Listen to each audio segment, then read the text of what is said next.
In 1812, deep in the wild frontiers of Illinois, a strange, almost unbelievable story unfolded, one that would vanish into the mists of time, until now. A remote schoolhouse, a kind-faced family of educators, and beneath it all, a series of disappearances too dark to be coincidence. This is the chilling story of the serial killer family that ran a school of horrors. Act 1, setting the scene, 032, 2 o'clock. In 1812, Illinois was still a frontier. Small settlements dotted the thick forests and riverbanks. Among them was a quiet township near the Mississippi River, where a family known only as the Varners, John Margaret, and their 2 sons settled down. They opened what they called a frontier school, a rare and welcome sight. Education was scarce, and families from miles around sent their children to learn under the care of the Varner family. But over time, things began to go wrong. Act 2, whispers and disappearances, 2 o'clock to 4 o'clock, flickering visuals of wanted posters, children's drawings, and school desks. It began, subtly, a traveler gone missing, a young boy who never returned home. At first, locals blamed native raids, wolves, even harsh weather. But then, the pattern became hard to ignore. Every disappearance shared one detail. The last known location was the Varners' schoolhouse. Some children returned home with terrified eyes, refusing to speak about what they'd seen. Others whispered about the Red Room, a place beneath the school no one was allowed to go. Rumors flew that the Varners were not teachers, but butchers, that screams were heard late at night, that the school was cursed. Act 3, the discovery, 4 o'clock to 6 o'clock. In the summer of 1814, a man named Elias Grady, a fur trader whose niece had vanished, decided to investigate. He snuck onto the Varners' property at night and found something horrific, a trapdoor beneath the school, hidden under a rug. What he uncovered was beyond comprehension, a dirt cellar, lined with makeshift cages, bones, dozens of children's belongings, and at the center an altar-like table, stained deep red. Elias ran for help. When townsfolk stormed the school the next day, the Varner family was gone, vanished without a trace. The schoolhouse was set ablaze by angry locals. ACT 4, theories in cover-up. 6 o'clock to 8 o'clock, cut to historian interviews, flashes of old letters, eerie reenactments. Some believe the Varners were part of a cult. Others think they were using the school to harvest children for occult rituals, or even early medical experiments. Officially, the case was buried literally and historically. Illinois wasn't yet a state, and the frontier justice system was chaotic. With no bodies and no trial, the records were minimal, but a few letters and personal journals survived. In them, people speak of the school with no laughter, Margaret Varner's pale smile, and children warning others, "Don't be the last to leave the classroom." Act 5, legacy and modern sightings. 8 o'clock to 9:30. Today, the site of the Varner School is a mossy clearing, hidden in a forest near Alton, Illinois. Paranormal investigators have reported strange readings, and locals say ghostly cries echo at night. Some believe the family still wanders the woods, or that the horrors they unleashed echo through time. Whether fact, folklore, or something darker. The story of the School of Horrors reminds us, not all education enlightens, and some teachers are predators. Outro 9:30 to 10 o'clock. If you found this story chilling, subscribe for more untold tales from history's shadows, and remember, not every family is what they seem. In the dense woods of early 1800s Illinois, a family welcomed children into their humble schoolhouse. They were seen as saviors of a community desperate for learning. But behind the walls of that school, a nightmare was quietly unfolding. Over the years, dozens vanished without a trace, and when the truth emerged, it shocked even the hardened frontiersmen of the time. This is the forgotten horror of the Varner family, America's earliest suspected family of serial killers, and their school of horrors. Act 1, the family. 045 to 2:30. John Varner was a preacher's son from Ohio, known for his calm demeanor and visionary ideas on education. His wife, Margaret, was quiet but deeply religious, some say fanatically so. They arrived in what would become Madison County, Illinois in 1811, bringing their 2 sons, Nathaniel and Elias. The family claimed to have been guided by God to teach the lost youth of the frontier. Soon after, they built a modest one-room schoolhouse. It doubled as a church, and on Sundays, John gave sermons about sin, purity, and punishment. 2 neighbors. They were odd but helpful. They gave free lessons. They offered shelter, but something about their eyes, their smiles, always felt off. Act 2, the students who never returned. 2:30 to 5:30. Old-style missing sketches, flickering images of school desks, unnerving silence. The first disappearance was a girl named Eliza Carmichael. She was 9, the Varnas told her parents. She wandered into the woods. Then it was Thomas Rudd, age 11. Then Jacob Sandler, no bodies, no blood, just silence. Some children began speaking of strange punishments, being taken to the basement for spiritual correction. Others said they saw Nathaniel Varna writing strange symbols in notebooks pages no one was allowed to read. By 1814, 17 children had vanished, all of them enrolled at the school, and still, no one acted. Why? Because in 1812, in the wilderness, justice was slow, the law was distant, and many believed the Varnas were doing God's work even if it was hard to understand. Act 3, The Night That Changed Everything.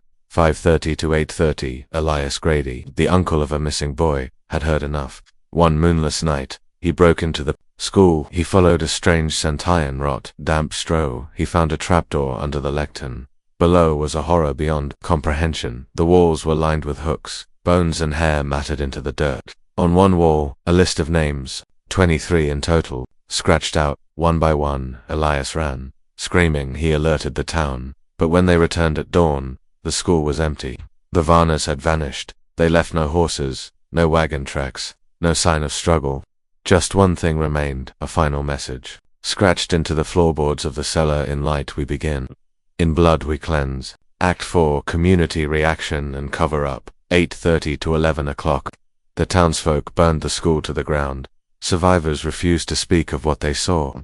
One child, who had once studied there, was found weeks later curled in a barn, muttering, "They taught us how to disappear." But this was the frontier. With no central government, no newspapers nearby, and no federal law enforcement, the incident was never officially recorded. Some believe local officials helped cover it up, fearing panic or religious backlash. Others say the Varnas had help, that they were part of something larger, a cult, a secret order, maybe even early practitioners of ritual sacrifice or blood alchemy. No bodies were ever recovered, and the Varna name was erased from all maps. ACT 5 Modern Theories and Unsolved Mysteries. 11 o'clock to 14 o'clock switched to modern footage. Drone over forest. Investigators exploring ruins. In the 1970s, amateur historians claimed to find remnants of the original foundation ground. Radar revealed several small, shallow graves nearby, too small for adults. In 2002, a paranormal investigator captured audio believed to be a child whispering, "Don't let them teach you." The History Channel once tried to film a segment on the story, but their team abandoned the shoot midway. Cameras glitched, batteries died. One crew member had what he called a severe psychological break. To this day, some locals say the area is cursed, that those who trespass too long begin to feel watched. And in a small museum in southern Illinois, locked away in storage, sits a book recovered from the ruins. Its pages are blank until exposed to heat, when strange runes appear. Closing, the legend lives on. 14 o'clock to 16:30 final montage. Foggy forest, children's voices faintly singing. Sound slowly distorts. Whether the Varnas were early serial killers, occultists, or something worse, we may never know, but their legacy lives on in whispers. In flickers of unease when passing through the woods. In children's games that rhyme about red rooms and chalk hands. And in the oldest warnings ever spoken: don't trust the quiet ones. Don't follow strangers into the dark. And whatever you do, never stay after class. Outro 16:30 to 17 o'clock. If this story haunted you, subscribe for more twisted tales lost to time, and remember, history doesn't always stay buried. Of all the family members, the sons Nathaniel and Elias Varna remain the most mysterious. The eldest was 15 when the school was founded, described as brilliant but cold. A journal entry by a neighbor notes, "Nathaniel speaks as if he's watching us from the other side of the glass, smiles too much, laughs too little." He often led Bible recitations, and was obsessed with revelation, especially the lake of fire and cleansing through suffering. Elias, younger by 3 years, was different, quiet, nervous. One surviving student claimed Elias once slipped her a note that read, "Don't eat what they give you." Some speculate Elias was reluctant accomplice, possibly groomed into violence, or mentally unstable from trauma. Others believe he was the key to stopping them, and paid the price. Act 7 Timeline Reconstruction. 19 o'clock to 21 o'clock. Black and white date stamps fade in with each point. Detective board style pins and string visuals. Let's reconstruct the known timeline. 1811. The Varnas settle near Alton, Illinois, spring 1812. The school opens. For children enrolled, summer 1812. First recorded disappearance, Eliza Carmichael, age 9, fall 1812. 3 more students vanish, all from nearby farms. Early 1813, Margaret Varner reportedly preaches in private spiritual counseling sessions. Mid 1813, the cellar is expanded. Nighttime lights reported at the school. 1814, 17 children missing. Elias Grady discovers the cellar. August 1814, the family vanishes overnight. The school is burned. Each event escalated. Each disappearance more brazen, as if they were becoming confident or addicted. Act 8. What was the cellar for? 21 o'clock to 23 o'clock, the cellar was just 12 feet wide. Dirt floor, stone walls, no light. Inside were rusted iron hooks. Of clothing, a wooden chair with arm restraints, bones some small, some surgically cut, a journal burned on one edge, and a crude altar made from river rock and animal skin. Some believe it was a torture chamber, others a ritual site. But the detail that unsettles experts most: the drawings, symbols, not from any known language, scratched repeatedly into the dirt. Psychologist Dr. Imani Kelter reviewed photographs of them in 1998 and concluded, either the Varnas believed they were summoning something, or they believed they were being watched by something. A CT9 survivors speak. 23 o'clock to 25 minutes and 0 seconds. Narrator: only a handful of children who attended the school survived. Most never spoke, but in 1908, a letter surfaced from a survivor named Ruth Ellen Darby who attended at age 7. Miss Margaret told us pain was the price of knowing God. I thought she meant homework. Nathaniel took us to the cellar once. He said if we screamed, no one would come, because God liked quiet. Another student, Isaac Penfold, said in an 1884 interview, they taught the alphabet with bones. We thought it was a game. I still see them in my sleep. One survivor went mute for 50 years.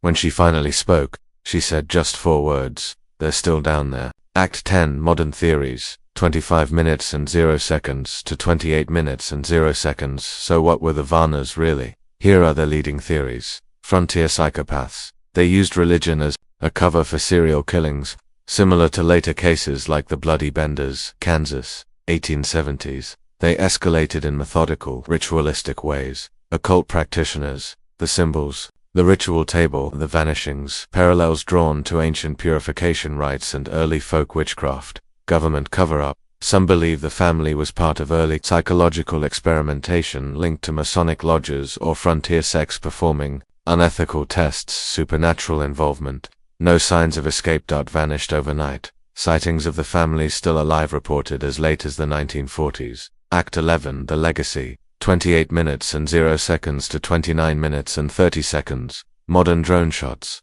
Slowed down children's laughter. Overlaid eerily today. Little remains. Just moss-covered foundations and shadows of a past too dark to understand. The story was mostly forgotten. No textbooks mention it. No plaque marks the site. But if you visit on a cold, quiet morning, locals say you can hear it. The creak of a wooden desk, a child humming an old hymn, and once in a while a voice from the trees that whispers, "Sit down, class is about to begin." Ending 29 minutes and 30 seconds to 30 minutes and 0 seconds. Some stories are buried for a reason, but every so often something calls us back, and the lesson still waits to be learned.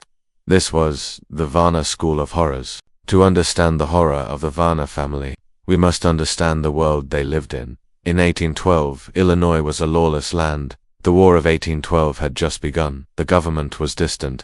Winter brought starvation. Disease was rampant. In such conditions, people turned to faith, ritual, and self-governance. Outbreaks of religious fanaticism were common. The Second Great Awakening was sweeping through the frontier, bringing with it visions, revivals, and sometimes mass hysteria. Was the Varna family shaped by these conditions, or did they exploit them? Psychologist Dr. Felix Darnell notes, in isolation, extreme belief becomes indistinguishable from delusion. The Varnas didn't hide their madness, they preached it. Act 1. 3 PO's disappearance searches. 32 minutes and 0 seconds to 33 minutes and 30 seconds. Following their disappearance in 1814, several bounty parties were formed to track the Varna family. Trail went cold 15 miles north near the banks of the Mississippi. There, horseshoes were found in the mud, but no wagon tracks, no bodies, no supplies.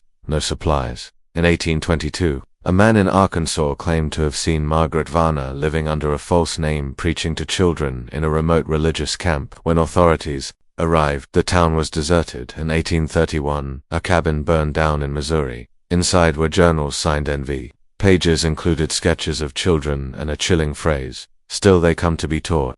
None of these sightings were confirmed. Some believe they changed names, others believe they never left the woods at all. Act 14, The Rise of Legend, 33 to 32, 35 minutes and 30 seconds. As decades passed, the Varner School became legend. Children told stories of ghostly teachers in the woods. Locals dared each other to walk past the ruins at night. One folk story says if you leave a schoolbook on the forest floor, it will be gone by morning and replaced with a page of writing in a language no one can read.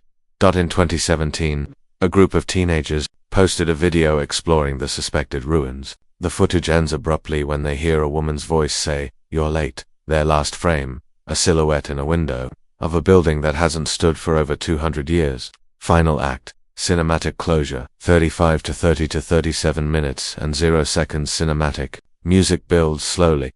Drone footage of a fog-covered forest. Soft, childlike humming in the background. Narrator slow and haunting. Some say the Varners were monsters. Others say they were mad. But one thing is certain, they created a place where innocence was punished, and education was a mask for evil. The woods remember. The ground does not forget. And even now, long after their names were lost, the lesson they left behind still lingers. In 1867, deep within the basement of an abandoned chapel in Franklin County, a journal was discovered, a worn leather-bound book, allegedly belonging to Nathaniel Varner, dated 1813. Its authenticity is debated, but the contents are deeply disturbing. Entry, September 6, 1813. They squirm too much. We tried prayer, but prayer is weak without proof. Father says the light must burn flesh. Then they understand. Entry, October 21, 1813.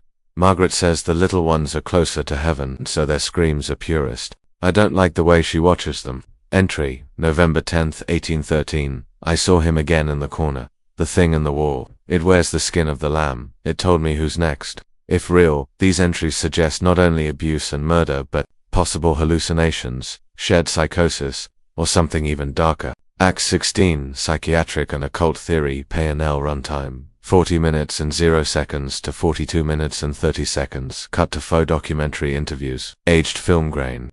Academic officers Dr. Louis Renner, forensic psychologist. What you're looking at is multi-generational pathology. Parents were likely narcissistic, sadistic, and the children were groomed into that world, the cellar that was their theater. Dr. Marie Ainsley, religious historian.